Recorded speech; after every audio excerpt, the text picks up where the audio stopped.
No talking on a talk show. All right, my next guest is widely recognized as Mankind, one of the greatest professional wrestlers of all time. He is also a novelist. His new book is called Scooter. Please welcome Mick Foley.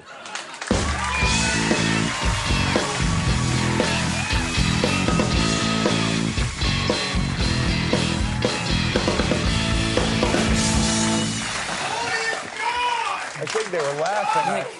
No. Have you met Tony, by the way? When I saw Tony, I thought he's here to see me, I want to see right? those two fight. Yeah. We'll get that on later on. That'll be on Showtime. But I think they thought that novelist thing was a joke, that there was No, you sell a lot of books. Yeah, We're going to get to that. Thank you. But first I want to talk to you. First, your claim to fame, your first claim to fame, wrestling, you were renowned as probably the wrestler who took more punishment than any other wrestler in the history of the sport. You think that's fair to say? Yes, yeah, very accurate. And it got to the point where your fans probably just felt you don't feel pain. Yeah. But is that the truth? Well, they've been prompted a little bit by the announcers over the years. Is that he loves it. Look at him. He's got a smile on his face. Yeah, it was true. The fans apparently did a good job. They thought not only did I feel it, that they kind of loved it. And right. I realized that maybe that was a better identity to have when you're 19, that as you approach, your mid-30s and you're still the guy taking the punishment, that there could have been another way to go. Did you ever have fans who just misunderstood and they'd see you somewhere and they'd think, oh, watch this, and they'd smash you over the head with a television or something? Nothing that extreme, but I've had people see me as I'm struggling to get up a flight of stairs going, you love pain, and I'm like, arthritis rocks. Arthritis is so fun. Sciatica rules. Yeah. What's your most embarrassing mishap in the ring? Anything where you relive in your mind, like that was a bad moment? Well, I don't know if it was embarrassing. It certainly was painful. I'm thinking of pain, embarrassment, same thing. WrestleMania 20 was at that time the biggest match up in history. The biggest night in wrestling. We were in the main event, the Big Show, Triple H, me, and The Rock. So all of you guys fighting it out. A four-man elimination match. The Big Show was already out, and The Rock and I were ganging up on Triple H, and The Rock had Triple H on a table, holding him, and he wanted me to jump. I like how you could bring furniture into it. Of course, it's supposed to be wrestling. I had him up against a water cooler. I drove in with a tractor. So anyway, so what are you supposed to do? I went up to that second rope, and I was going to come out off the second rope onto the table with the big elbow, and I'd done it like in '96, but that was several years earlier when I was a younger, healthier man, and I remember looking at Triple H thinking, man, he's a long ways out there. But I took the plunge anyway. I missed by about 2 feet. So instead of catching Triple H with the elbow, I caught my sternum on that table, which didn't give it all. It was like built like a brick. And my family was in attendance. This was my retirement match. We were in Anaheim, so the whole plan was to go to Disneyland the next day. And here we are, biggest match, the biggest card, biggest night in wrestling, and I'm laying on the ground. I think my sternum's broken, and all I can think is, I'm not going to make it to Disneyland. I'm not going to Disneyland!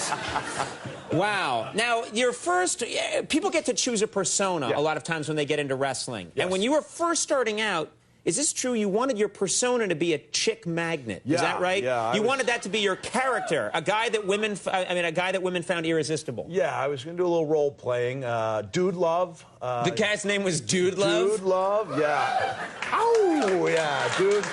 And I don't know if you can tell, but women can't resist the name Dude Love. What's your name? Dude Love. I must have you. Nature decided not to cooperate with me in my quest to chick magnethood. Right. And then one day, Vince McMahon found out I'd been this guy, Dude Love, when I was, in high school. Right. And I get a call one day. He says, hey, pal. That's how Vince sounds, if you know him. And I said, hey, Vince, how you doing? He goes, how'd you like to be Dude Love? And so I became Dude Love for a number of months on the show. And women, who I apparently were paid to do so, began, charging the ring and throwing undergarments at me. And for a while, it became a Is it still exciting when they're paid to do it? Yeah, sure.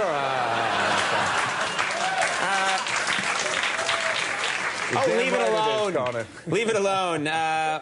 Now you're getting back in. You retired, but now you're getting back in. Sure, You're going to be on the WWE. Is your wife upset about this move? Yeah, my wife, she began to dread the wrestling because I was taking punishment, the knees and the head injuries, the back injuries. But I found as time went by, she liked it less and less when the checks stopped coming. That there was a correlation there, and so she realizes I'm not going to take a lot of punishment doing a couple of big matches a year. So we're looking forward to it, and so is she. All right, well, take care of yourself. The book that you've written, a novel, it's about baseball. Is that right? Scooter. Yeah, that's right. All right. And you're also writing another book, another novel. Yeah. And what's that going to be about? Well, all my books are done with a first-person narrative because I started out doing memoirs. So I just try to get myself in the feeling, you know, almost in the zone where, in this case, you know, I felt when I was writing that I was that, you know, teenage kid growing up in a tough section of the Bronx in the 60s. So it'll be the same thing with this next book, except instead of being a kid in the Bronx, a white kid in the Bronx in the 60s, I'm going to be a black woman in the segregated South in the 50s. So you're writing, you're the first-person narrator, and you're going to write in the voice of a woman. Indeed I am, yes. Indeed I am. Good, I like it. It's a small price to pay for getting on Oprah. That's right, yeah. So, she'll love the broken sternum story, if Oprah's out there, you know. Oh, yeah, Oprah's watching right now. She doesn't miss this show. The new book, she's riveted. Yeah, she TiVos it. She never misses it. The new book, Scooter, is in bookstores now. Mick Foley, always a pleasure. Thank you. Good to have you on the show. We'll be right back. Stick around.